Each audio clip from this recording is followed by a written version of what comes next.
Hello, good morning, my 7th grade students. Today we will learn about the simple present tense. Okay, the simple present tense. Do you know what is the simple present tense and when it usage? Simple present tense adalah bentuk tense yang digunakan untuk menjelaskan sesuatu yang terjadi saat ini. Pada suatu spesifik waktu karena terjadi pada waktu sekarang, maka pasti menggunakannya kata kerja pertama, verb pertama dalam susunan kalimat. Jadi, di sini adalah present tense adalah digunakan untuk menjelaskan yang terjadi saat ini atau peristiwa yang dilakukan secara berulang-ulang. Nah, ini contohnya. Ini ada beberapa contoh dalam bentuk simple present tense dalam bahasa Inggris itu ada 3, yaitu 1, bentuk positif, negatif, dan interrogatif. Bentuk positif adalah bentuk yang susunan pola kalimatnya subjek, verb 1, ya, s atau is dalam belakang plus objek. I read a book. Nah, ini disebut kata kerja verbal karena dia menggunakan kata kerja atau verb. I read a book. Saya membaca sebuah buku. Ya. Nah, ada lagi kalimat yang non-verbal atau nominal tidak menggunakan kata kerja. Subjek, to be, am, is, are plus adjective atau adverb. He is very smart and kind. Ya, he is very smart and kind. Dia sangat cerdas dan baik hati. Nah, cerdas dan baik ini adalah kata sifat atau adjective. Hello, good morning, my 7th grade students. Today we will learn about the simple present tense.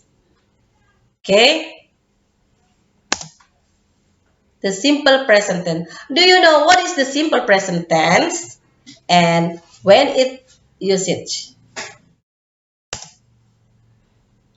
Simple present tense adalah bentuk tense yang digunakan untuk menjelaskan sesuatu yang terjadi saat ini. Pada suatu spesifik waktu karena terjadi pada waktu sekarang, maka pasti menggunakannya kata kerja pertama, verb pertama dalam susunan kalimat. Jadi, di sini adalah present tense adalah digunakan untuk menjelaskan yang terjadi saat ini atau peristiwa yang dilakukan secara berulang-ulang. Nah, ini contohnya. Ini ada beberapa contoh dalam bentuk simple present tense dalam bahasa Inggris itu ada 3, yaitu 1, bentuk positif, negatif, dan interrogatif. Bentuk positif adalah bentuk yang susunan pola kalimatnya subjek, verb 1, ya, s atau is dalam belakang plus objek. I read a book. Nah, ini disebut kata kerja verbal karena dia menggunakan kata kerja atau verb. I read a book. Saya membaca sebuah buku. Ya. Nah, ada lagi kalimat yang non-verbal atau nominal tidak menggunakan kata kerja. Subjek, to be, am, is, are plus adjective atau adverb. He is very smart and kind. Ya, he is very smart and kind. Dia sangat cerdas dan baik hati. Nah, cerdas dan baik ini adalah kata sifat atau adjective. Nah, yang kedua, bentuk negatif. Subjek, do, does plus not, verb 1. They don't read a book. Karena they itu adalah subjek. Itu salah atau? Ulang lewat. Lagi belum lewat. Makanya langsung aja kalau udah salah langsung nggak apa-apa. Maaf salah bilang nih gitu. Maaf, salah. Cuman gimana mama mau ya lanjutinnya kita potong. Iya. Sampai mana? Subject do, does, not, verb 1. They don't read book. Okay. Subject to be, am, is, are not, adjective or adverb. He is not very smart and kind. He is not very smart and kind adalah kalimat non-verbal karena tidak ada kata kerja. Di sana hanya ada kalimat adjective, yaitu smart and kind. Kalimat smart dan kind artinya pintar dan baik hati. Nah, untuk kalimat interrogatif, do, does, do dan does adalah kata bantu. Kata bantu dalam kalimat simple present tense. Di sini untuk interrogatif adalah merupakan suatu bentuk kalimat tanya yang membutuhkan jawaban yes atau no.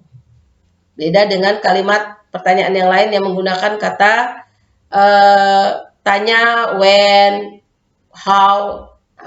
Kalau kalimat interrogatif adalah di mana kata bantunya itu di depan letaknya do atau does plus subject verb 1 plus object. Do I read a book? Itu di sana di depan kata bantunya. Do I read a book?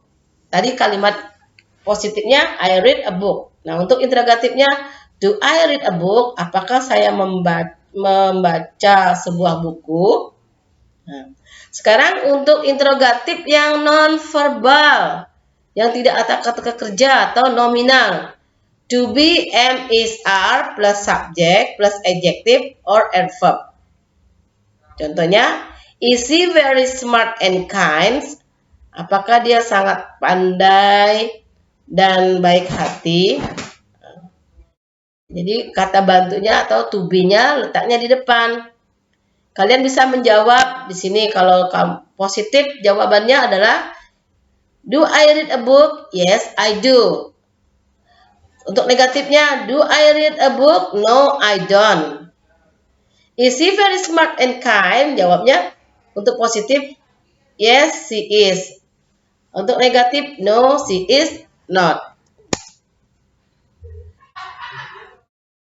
Are you, we, they? Ya. Itu adalah merupakan subjek dalam bahasa Inggris. Are you, we, they.